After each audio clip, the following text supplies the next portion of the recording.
Hello student, welcome back. उम्मीद करता हूँ यहाँ पे सब लोग ठीक हो गए। आज का जो लेक्चर्स होगा, आज का जो सेशंस होगा, जो डिस्कस करेंगे लास्ट ईयर्स के ही आपके डिस्टिंग्विश बिटवीन ओसीएम का।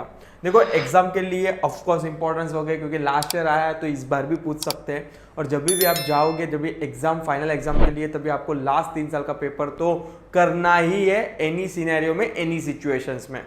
So let's start with the last year के 2 डिस्टिंग्विश लेके आए हुए यहाँ पे। और प्लीज़ बच्चे लोग वीडियो को एंड तक ज़रूर देखिए क्योंकि आपको मालूम है कि नेक्स्ट मंथ से, मतलब हार्डली अभी मैं बात करूँ 10 to 15 डेज, 10 डेज रह गए। 10 डेज भी नहीं, अगर मैं बात करूँ वीक ही रह गया है। नेक्स्ट मंडे से, मतलब अपकमिंग मंडे से मैं आपके लाइव लेक्चर्स लेने वाला हूँ। रात को 9 बजे अपन मिलेंगे 2 दिसंबर से ऑनवर्ड्स। और OCSP और इकोनॉमिक्स को लेके जो भी आपके डाउट डिफिकल्टी है उसको क्या करेंगे, सॉल्व करेंगे। लाइव लेक्चर होगा तो प्लीज़ बच्चे लोग अपने जितने भी फ्रेंड सर्कल में उसको क्या कर दीजिए, लिंक को शेयर कर दीजिए।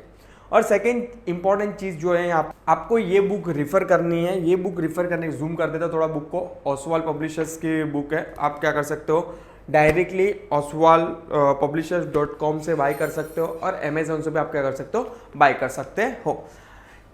ये बुक रिफर करने के लिए इसलिए बोल रहा हूँ क्योंकि ये बुक के अंदर आपको लास्ट ईयर के प्रीवियस ईयर के सभी मतलब सभी पेपर्स तो नहीं बोल सकते, बट 3 साल के पेपर्स आपको दिए हुए हैं, 2 सैंपल्स पेपर दिए हुए हैं। मतलब एक ही प्लेटफॉर्म पे आपको क्वेश्चंस भी मिल जाएगा, आंसर्स भी मिल जाएगा। तो आपका वो जो टाइम कंज्यूमिंग होता है ना कि भाई गूगल करो, सर्च करो, पेपर डाउनलोड करो, तो वो सब चीज़ें क्या हो जाती है, बच जाती है।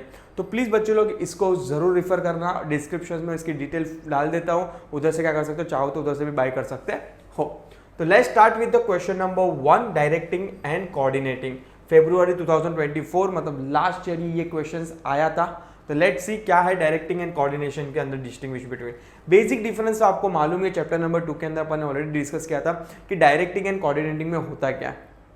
डायरेक्टिंग मतलब आज मैं तुम लोग को क्या कर रहा हूँ, डायरेक्ट कर रहा हूँ, मतलब आपको प्रिपरेशन कर रहा हूँ, नथिंग बट मोटिवेट कर रहा हूँ, गाइडेंस दे रहा हूँ, आपको एक इंस्पायर कर रहा हूँ कि आपको कैसे काम करना है, कैसे स्टडी करनी है। तो ऑर्गेनाइजेशन के लेवल पे अगर मैं बात करूँ तो डायरेक्टिंग का मतलब सेम चीज़ें होती है, जहाँ पे सीनियर अपने जूनियर को क्या करता है, गाइड करते रहता है कि भाई तेरे को डे टू डे अफेयर्स कैसे संभालने हैं, कहाँ पे अटका तो तू कैसे सिचुएशन को संभाल के क्या कर सकते हैं, काम कर सकते, मतलब डे टू डे बेस पे उसको मोटिवेट करते हैं ताकि वो काम में लगा रहे। और कहाँ ना कहाँ ऑफकोर्स काम में मन लगा रहेगा तो क्वालिटी भी निकलेगी और क्वांटिटी भी निकलेगी। और कोऑर्डिनेटिंग का मतलब क्या होता है, छोटी ऑर्गेनाइजेशन हो, एक 2 जन 3 जन की भी बात करूँ, 3 जन की टीम वाली भी छोटी सी शॉप क्यों ना हो, विदाउट कोऑर्डिनेशन कोई काम होता ही नहीं है। तो कोऑर्डिनेशन से कैसा चीज़ के कम्युनिकेशन होना जरूरी है। आज आपने कभी देखा है कि कोई भी ऑर्गेनाइजेशन में कोई विदाउट वार्तालाप, अगर मैं हिंदी में बोलने जाऊँ कोऑर्डिनेशन का मतलब, विदाउट कम्युनिकेशन कोई काम होता है, ऐसा पॉसिबल ही नहीं कि आप विदाउट कम्युनिकेशन पूरा काम ऑर्गेनाइजेशन में पूरे टर्नओवर, सेल्स सब कर रहे हो। It's not possible at all, क्योंकि एवरी डिपार्टमेंट, अपने अपर डिपार्टमेंट अगर मैं बात करूँ सीनियर, और अपने जूनियर या तो टॉप लेवल या तो मिडिल लेवल की मैं बात करूँ या तो लोअर लेवल, तीनों लेवल को साथ में सिंक्रोनाइज होकर क्या करना है, कम्युनिकेशन करना है। सर बहुत भारी भारी वर्ड बोल रहे हो, सिंक्रोनाइजेशन मतलब मिलजुल के क्या करना है, सिंक करके क्या करना है, काम करना है। तो let's C meaning. Directing is an guidance, inspirations and the leadership of those men and women constitute the real case responsibility of the management. Coordination is orderly arrangement of a group of efforts to provide a unity of actions in a pursuit of the common goal. Objective क्या होता है, to direct the subordinates to get the things done in the right manner. Main motto तो यही होता है directing का कि भाई जो भी टारगेट्स होते हैं वो अचीव हो, और अचीव तभी होगा जब आप properly as a senior, as a leader क्या करोगे, आप कोऑर्डिनेट करोगे अपने जूनियर को। अदरवाइज जूनियर मालूम आया, उसको समझ में नहीं आ रहा कि भाई इस महीने का टारगेट क्या है। देखो आज कोई भी ऑर्गेनाइजेशन सक्सेस इसीलिए है जहाँ पे प्रॉपर लीडरशिप और प्रॉपर गाइडेंस मिल रही है। आपके वर्कफोर्स कितने भी इंटेलिजेंट क्यों ना हो, कहाँ ना कहाँ वो डिपेंडेंस होता है अपने सीनियर पे। जब तक सीनियर इनिशिएट नहीं करेगा, जब तक सीनियर मोटिवेट नहीं करेगा उसको, तब तक वो आगे बढ़ेगा नहीं। आगे बढ़ेगा मतलब जब तक अपने कंट्रोल में रहेगा, वो अपना टैलेंट, दिमाग, पावर यूज करके काम तो कर लेगा, बट अल्टीमेटली जो फाइनल डिसीजन लेना है वो तो किसको लेना है, सीनियर को लेना है। to ensure a harmony of efforts of the employee for the smooth functioning of the organization. Coordination इसलिए जरूरी है कि भाई इसका मेन मोटो ये होता है कि ऑर्गेनाइजेशन में काम क्या हो, स्मूथली चले। सपोज कि फॉर एग्जाम्पल कोई ऑर्डर टॉप लेवल मैनेजमेंट ने दिया, मिडिल लेवल मैनेजमेंट ने उसको सुन भी लिया, बट अगर वो पास ऑन ही नहीं किया लोअर लेवल मैनेजमेंट को, मतलब कम्युनिकेट ही नहीं किया, तो भाई उनके जो टॉप मैनेजमेंट ने जो टारगेट सेट किए थे कि भाई ये महीने में 1000 यूनिट बननी चाहिए, पर वो 1000 यूनिट का कम्युनिकेशन अगर आप लोअर लेवल मैनेजमेंट तक पहुंचाओगे नहीं तो कहाँ से करोगे? Getting my point. इसलिए smooth functioning of the functioning in the organisation coordination is must. Area of function की बात करूं, it including instructing, guiding, inspiring, communicating and motivating the human resources. It include integration. Integration का मतलब होता है यहाँ पे एक साथ। इंटीग्रेशन का मतलब क्या होता है यहाँ पे? एक साथ आपको सब चीजें एक साथ लेके आनी है। एफर्ट्स मतलब जो भी एफर्ट्स रहेंगे of top level, middle level and lower level, सभी को क्या करना है? एकजुट आके क्या करना है? कम्युनिकेट करना है, तो ही फंक्शंस इन द ऑर्गेनाइजेशन क्या होगा? स्मूथ होगा। नेक्स्ट फैक्टर की बात करूं, directing is concern directly with the internal factor that is human resources. Because directing एक ऐसा एक्टिविटी की जहाँ पे, क्योंकि आज डायरेक्ट कर रहा हूं मैं तुम लोग को किसको? एज ए ह्यूमन बीइंग को डायरेक्ट कर रहा हूं। मैं कोई रोबोट को डायरेक्ट कर रहा हूं? नहीं, मैं एज ए ह्यूमन बीइंग को डायरेक्ट कर रहा हूं। तो ये रिलेटेड टू किधर, कौन से रिसोर्सेज आ जाएगा? ह्यूमन रिसोर्सेज आ जाएगा। और जनरली ह्यूमन रिसोर्सेज कोई भी ऑर्गेनाइजेशन में डायरेक्टिंग जो टॉप लेवल मैनेजमेंट करते हैं वो किसको करते हैं? अपने ही एम्प्लॉयज को करते हैं। अभी रिलायंस वाले कभी भी डायरेक्टिंग, इंस्पायरिंग करने टाटा के एम्प्लॉयज के पास नहीं जाएंगे। समझ में आ रहा है कि नहीं? कॉमन सेंस है। इसलिए ये फैक्टर कौन सा है? इंटरनल फैक्टर है। बट अगर मैं बात करूँ सेम, अगर कम्युनिकेशन की बात करूँ तो जो भी वार्तालाप होगा top level, middle level, lower level, वो भी विद इन ऑर्गेनाइजेशन में अपने ही लोगों से क्या होगा? वार्तालाप होगा। तो ये भी क्या हो जाएगा? It is a harmonization of the human resources and it is also affect the internal factor only. Order की बात करूँ, it follow the organizing and staffing for execution of the planning. It is an important element of the organizing which is a follow the planning। जो भी planning किया है उसके accordingly काम करना है, वार्तालाप करना है, कम्युनिकेशन करना है, कोऑर्डिनेशन करना है। रिसर्च की बात करूं तो it gives a direction to the employ regarding use of other resources. मतलब जो भी रिसोर्सेज, जनरली अगर मैं ब्रॉडर लेवल पे बात करूं तो दो टाइप के रिसोर्सेज होते हैं ऑर्गेनाइजेशन में। पहला होता है फाइनेंशियल एंड सेकेंड होता है नॉन फाइनेंशियल। फाइनेंशियल मतलब पैसे से लेना देना, नॉन फाइनेंशियल मतलब ह्यूमन रिसोर्सेज आ गया, रॉ मटेरियल्स आ गया। तो ये सब केस में कवर होता है एक टाइप का नॉन फाइनेंशियल रिसोर्सेज। तो जो भी रिसोर्सेज आपको ऑर्गेनाइजेशन के दिए हैं वो मैक्सिमम कैसे यूटिलाइज करें? वो डायरेक्टिंग, वो गाइडिंग, वो इंस्पिरेशंस कौन करेगा? अपना सीनियर अपने जूनियर को करेगा। But it related to the human resources only. तो दोनों जो रिसोर्सेज जो मतलब यूज करते हैं, मतलब जो भी, जैसे कि फॉर एग्जांपल अगर मैं बात करूं डायरेक्टिंग की और कोऑर्डिनेटिंग की, तो दोनों कहाँ ना कहाँ रिलेट करता है ह्यूमन रिसोर्सेज के। क्योंकि डायरेक्टिंग भी मैं ह्यूमन को ही करूँगा, और पर ह्यूमन को क्या बोलूँगा कि कैसे यूज करना है, तो वहाँ पे नॉन ह्यूमन रिसोर्सेज भी कहाँ ना कहाँ इनडायरेक्टली अफेक्ट होगा। This are the purely related to the human resources at all. तो ये are the basic difference between directing and coordinating. Exam के टाइम पे मैं जब भी लाइव लेता हूँ तभी मैं इंपॉर्टेंट क्वेश्चन देता हूँ, उसके अंदर तो मैं डेफिनेटली इसमें से कंपलसरी बोलते रहता हूँ कि प्लानिंग जो है, organizing, staffing, directing, coordinating and controlling, ये जो 6 आपके फंक्शंस ऑफ मैनेजमेंट है, 100% एक या दो डिस्टिंग्विश बिटवीन। अगर आपका नसीब अच्छा रहा तो 2 भी आ जाए, पर एक तो कंपलसरी आने वाला है, वो तो लिख के ले लो आप। एक तो कंपलसरी आपको बोर्ड एग्जाम में आएगा, बट अगर आपका नसीब अच्छा रहा, थोड़ा दया दिखा दी, अगर बोर्ड एग्जामिनर को इस वक्त क्वेश्चन नहीं पूछना है, उन लोग को खाली डिस्टिंग्विश बिटवीन नहीं पूछना है किसके चैप्टर नंबर 2 से, तो भाई 2 भी आ सकता है। तो प्लीज प्रिपेयर करके जाना। और मेरे हिसाब से अगर चैप्टर नंबर 2 पूरा आपको विद इन 10 मिनट्स में अगर आपको पूरा समझना है, तो डिस्टिंग्विश बिटवीन आपके सिलेबस के अंदर, मतलब आपके बुक्स के अंदर उसी की उसके पीछे मस्त बना के दिया, आपको किधर भी दूसरी जगह उसका डिस्ट्रीब्यूशन ढूंढने जाना ही नहीं है। और सेकंड चीज, आप 10 जगह अलग अलग चीजें मत पढ़ो। वंस अगेन रिक्वेस्ट कर रहा हूँ, आप जो भी प्रोफेसर पे रिलाई कर रहे हो, ऑफकोर्स उसको भरोसा रखो, वो आपको अच्छा मार्क्स दिलाएगा। बट हाँ, जो अगर आप 10 जगह को 10 प्रोफेसर को सुनोगे तो कहाँ ना कहाँ कंफ्यूज आप ही होगे, क्योंकि अल्टीमेटली इंप्लीमेंटेशन आपको करना है। तो आपको देखना है कि भाई अल्टीमेटली मैं किसकी सुनूं।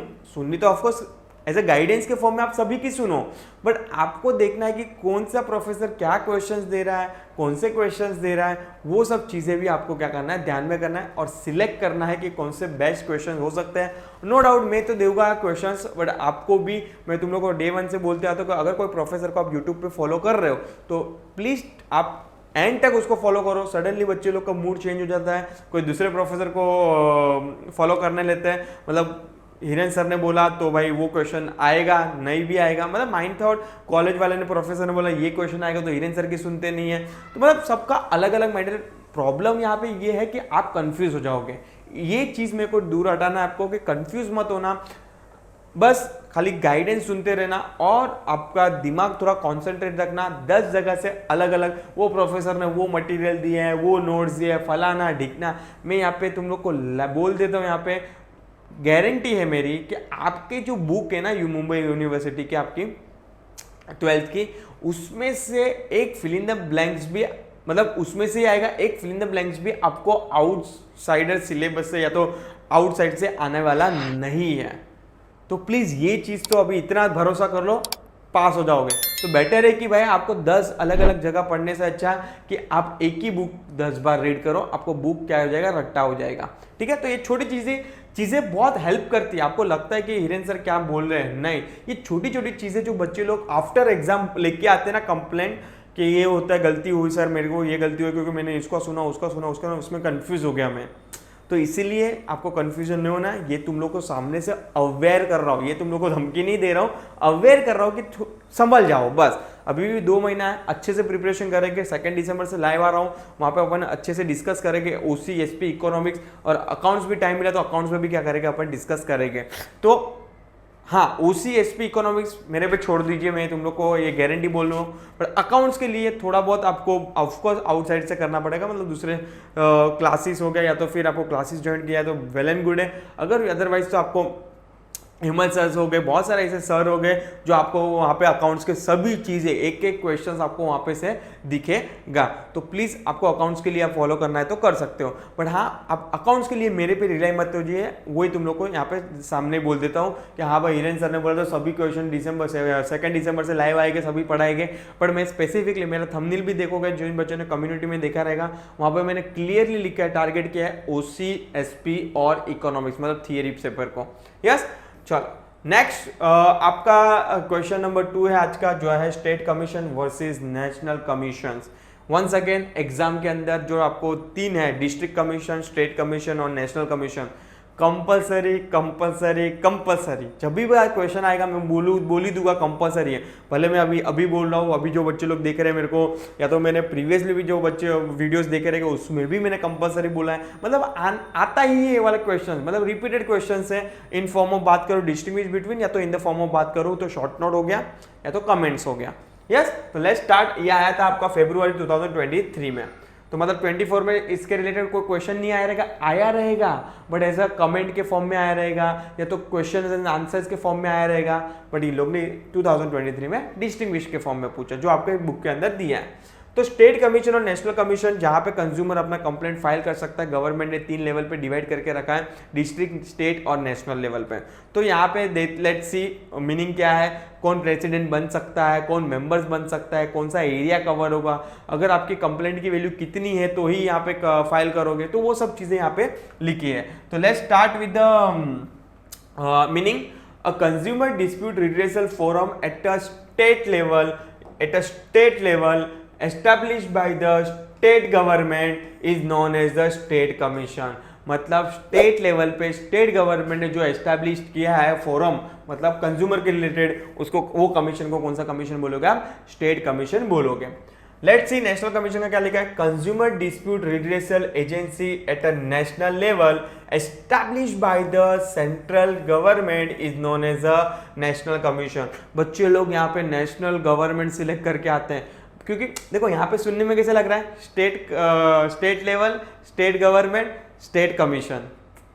यहाँ पे बच्चे लोग national level, national commission, national government select करके, नहीं भाई, अपने इंडिया में 2 टाइप की गवर्नमेंट अगर बात करूँ तो एक स्टेट लेवल पे होती है और एक सेंट्रल लेवल पे होती है।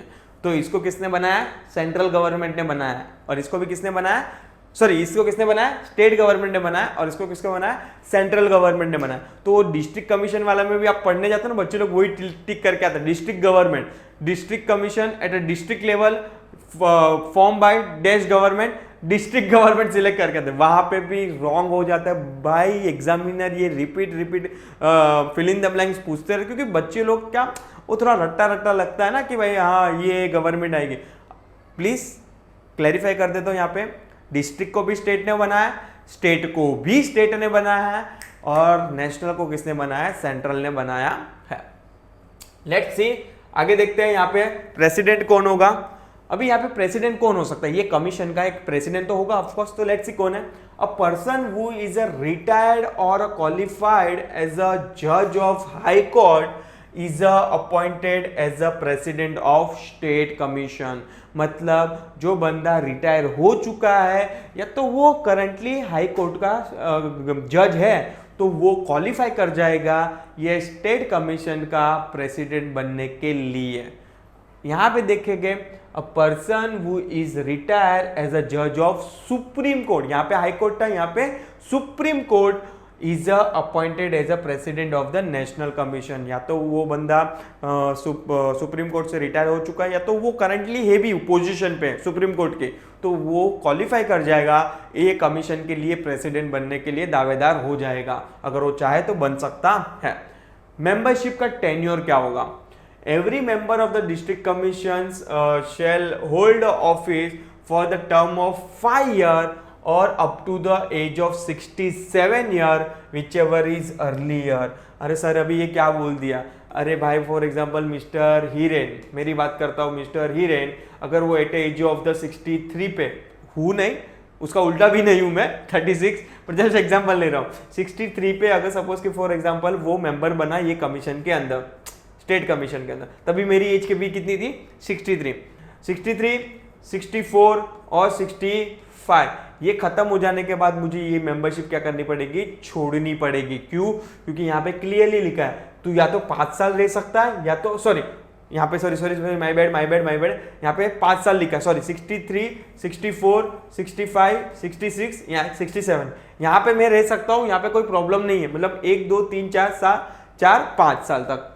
पर अज्यूम करो कि मैं एट एज ऑफ द 65 पे अपॉइंट हुआ था, किधर, मेंबर्स बनने के लिए स्टेट कमीशन के अंदर। तभी मेरी एज कितनी थी, जब मैं स्टेट कमीशन के अंदर फर्स्ट टाइम मेंबर बनने गया, तो तभी मेरी एज थी 65 ईयर। तो 65, 66 और 67 पे मेरे को छोड़ना पड़ेगा, इवन दो मेरा 5 साल खत्म नहीं होता, क्योंकि यहाँ पे क्लियरली लिखा है या तो आपका 5 साल पहले आ जाता है, या तो आपकी एज पहले आ जाती है 67 year, whichever is earlier, वहां पे आपको आपकी मेंबरशिप छोड़नी पड़ेगी। बाद में रीअपॉइंट करना है वो बात अलग है, वो तो परमिशन देके तो रीअपॉइंट हो भी सकते हैं, बट आपको पहले तो रिजाइन करना पड़ेगा एज अ मेंबरशिप। मतलब आपकी साल मतलब आप कितने साल तक मेंबर बने रह सकते हो, क्लियरली लिखा है 5 साल, या तो आपकी एज 67 हो जाती है। अगर आपकी एज 67 हो गई तो भले 1 भी साल क्यों ना हो, आपको छोड़नी पड़ेंगे।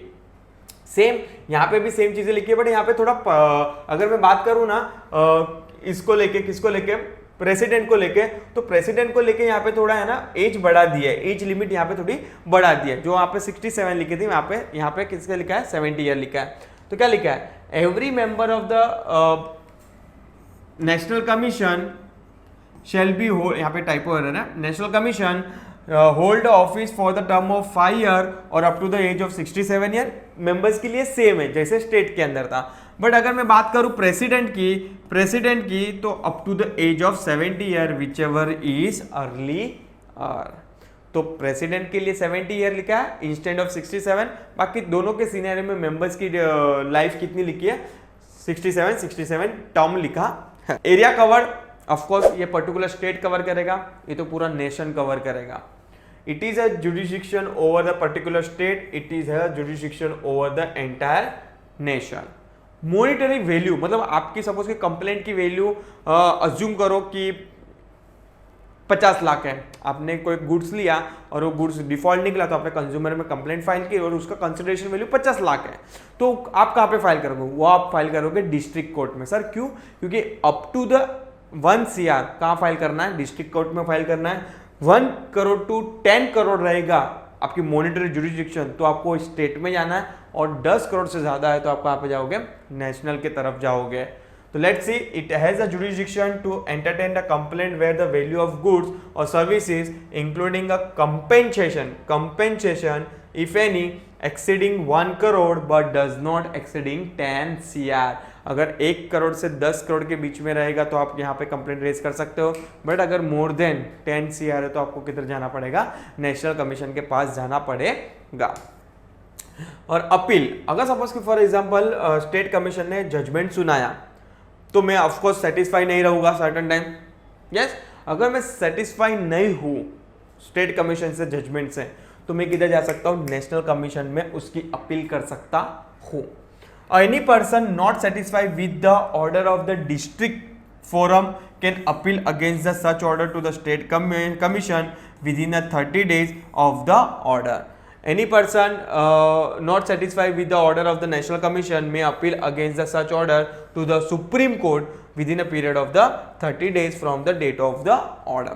तो सपोज कि फॉर एग्जांपल कोई भी पर्सन यहाँ पे टाइपो एरर वन सेकेंड, अगर कोई स्टेट कमीशन के फोरम से सेटिस्फाई नहीं हुआ है तो ये किसको फाइल करेगा, नेशनल कमीशन को, और नेशनल कमीशन के पास गया, उधर से भी सेटिस्फाई नहीं हो रहा है तो सुप्रीम कोर्ट को कोर्ट फाइल कर सकता है, कितने दिन में, 30 डेज में, और सुप्रीम कोर्ट का जजमेंट फाइनल होता है। देखो कैसे होगा, फॉर एग्जांपल मिस्टर एक्स गया पहले डिस्ट्रिक्ट कोरम के पास, भले उसकी मॉनिटरी वैल्यू 10 लाख थी, अज्यूम करो, तो पहले तो किधर जाएगा, इसके पास जाएगा, बिकॉज उसका ऐसा ऑप्शन नहीं है। इसके पास गया, मिस्टर एक्स बोलता है यार ये तो मेरे अगेंस्ट में अगेंस्ट आ गया, अगेंस्ट द ऑर्डर आ गया, मैं तो ये उम्मीद ही नहीं कर रहा था, मेरे को लगा मेरे फेवर में आएगा, वो सेटिस्फाई नहीं हो, बोला कि मैं ऊपर जाऊंगा। ये ऊपर जाने के बाद किधर, किसके पास जाएगा, स्टेट के पास जाएगा। स्टेट के पास भी गया, सेम जजमेंट आया, उसके अगेंस्ट आया, मिस्टर एक्स बोलता है आई एम नॉट हैप्पी, मैं जाऊंगा आगे नेशनल के पास। नेशनल के पास जाने के बाद भी वो सेटिस्फाई नहीं आया, वापस से अपसेट हो गया कि भाई मेरे साथ क्या हो रहा है, ना इंसाफी हो रही है, मैं नहीं चलेगी नहीं चलेगी, तो ये गया बाद में किसके पास, सुप्रीम कोर्ट के पास। सुप्रीम कोर्ट के पास जाने के बाद भी सुप्रीम कोर्ट ने जजमेंट सुना दिया, तो ये भले हैप्पी हो या सैड हो, उससे कोई लेना देना नहीं। Supreme court in India is a final judgment, तो उसके बाद तो वो किसी के पास भी नहीं जा सकता। Getting my point. तो ये एक जस्ट अपील का सिनेरियो होता है जो आप डिस्टिंग्विश बिटवीन में देखते हो। डिस्ट्रिक्ट कमीशन स्टेट के पास जा सकता है, स्टेट नेशनल के पास जा सकता है, और नेशनल सुप्रीम के पास जा सकता है।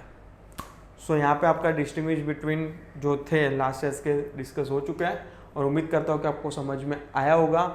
कुछ भी डाउट हो बिंदास बच्चे लोग कमेंट सेक्शन में लिख दीजिए कि सर मेरे ये डाउट है। आपका जो भी डाउट डिफिकल्टी है, लाइव सेशन आ रहा है जल्दी 2 दिसंबर को। प्लीज़ प्लीज़ बच्चे लोग जो वीडियोस देख रहे हैं, 2 चीज़ें कीजिए। पहले तो ऑफकोर्स खुद सब्सक्राइब कीजिए और सपोर्ट कीजिए हम लोग को, और शेयर कीजिए, और उसको भी बोलो भाई सब्सक्राइब कर दे और सपोर्ट करें।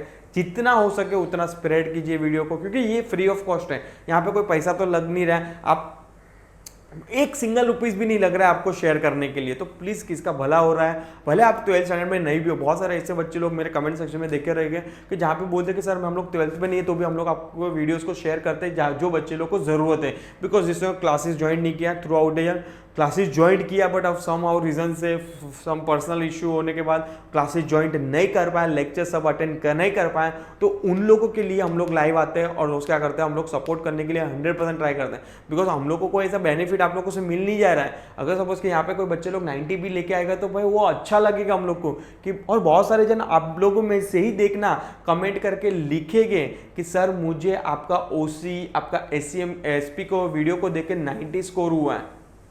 तो भाई हम लोग को अच्छा फील होगा कि नहीं यार मज़ा आ गया हम लोग को। भाई चलो 100 बच्चे लोग भी देखते रहेंगे, अगर 1 या 2 बच्चे लोग भी 100 में से 90 लाएंगे तो हम लोग को वो जो सेटिस्फेक्शन मिलता है एज अ टीचर, वो सेटिस्फेक्शन आप फील नहीं कर पाओगे एज अ स्टूडेंट का फीलिंग अलग हो जाता है जो बच्चे लोग 90 लाया।